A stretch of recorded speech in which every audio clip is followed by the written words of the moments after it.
Are you having trouble sending or receiving messages on Instagram? Don't worry, you're not alone. In this video, I'll show you how to fix the Instagram message problem. I'll walk you through the steps to take to get your messages working again.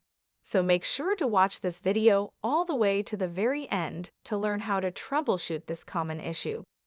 So first of all, open up your Google Play Store and then tap on the search bar up top and search for Instagram. To the right of Instagram, it will either say Open or Update. If it says Open, it means that you are using the latest version of the Instagram app. If it says Update, then you need to update your Instagram application ASAP because updating usually fixes these kinds of issues with the app. And after you've updated your app, go over to your settings and scroll down and tap on Apps, and then tap on the search bar up top to search for Instagram.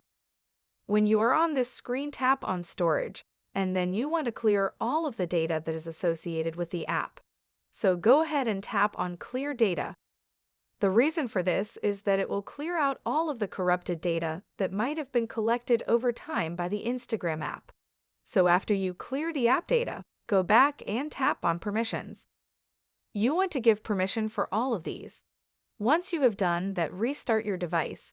You can then log back into the Instagram app, and it should fix your issue and you should be good to go. So that's it for this video. If you have any questions about this whole process, please let me know in the comments section below. And if this video helped you out, please give it a big thumbs up and subscribe to this channel for more helpful tutorials like this one. Thank you so much for watching and have a good day.